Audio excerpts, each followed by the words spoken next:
Hello children, I welcome all of you in today's EVS session. In this session, we are going to start with new chapter.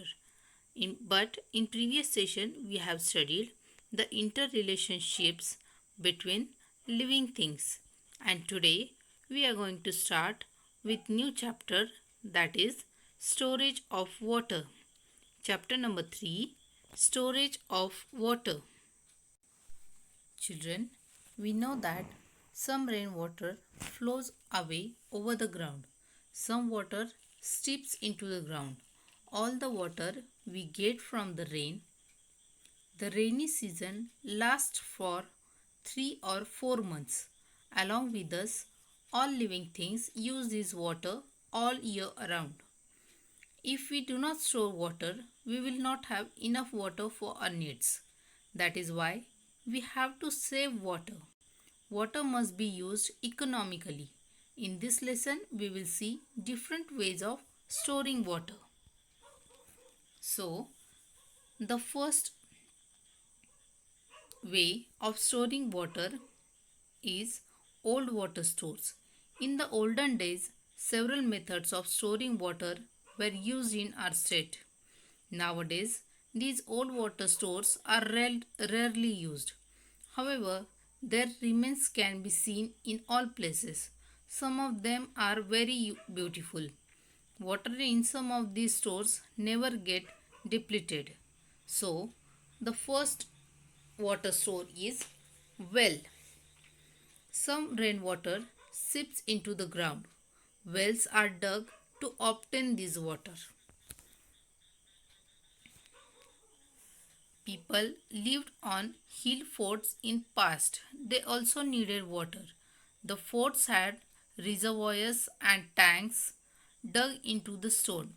In this picture, you can see a tank on Fort Shivneri. Then, third water storing type is draw wells. In Marathi, we call it as ad. In the past, draw wells were dug to get drinking water. They were small wells from which water was drawn using small pot, that is pohra. Atpadi in Sangli district had a draw well in every vada. The draw wells had water all year round. When the tap water system was introduced, the draw wells went out of use. Many were sealed. Now there are very few left in Atpadi. These can be seen in many villages. Fourth type is rivers and bunds. Earthen or masonry bunds were built across river to store their water.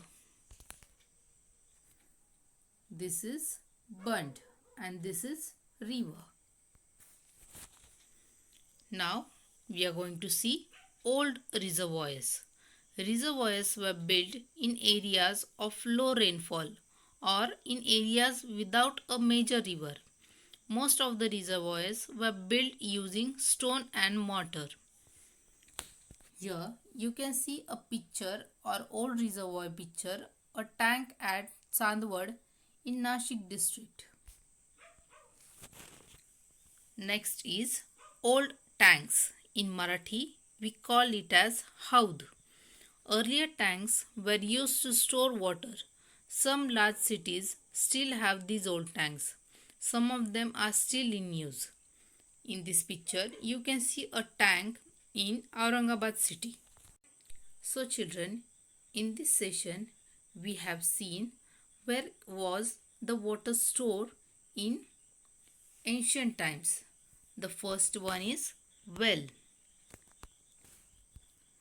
Second is water tanks in forts. Third, draw wells or ad. Fourth, rivers and bunds.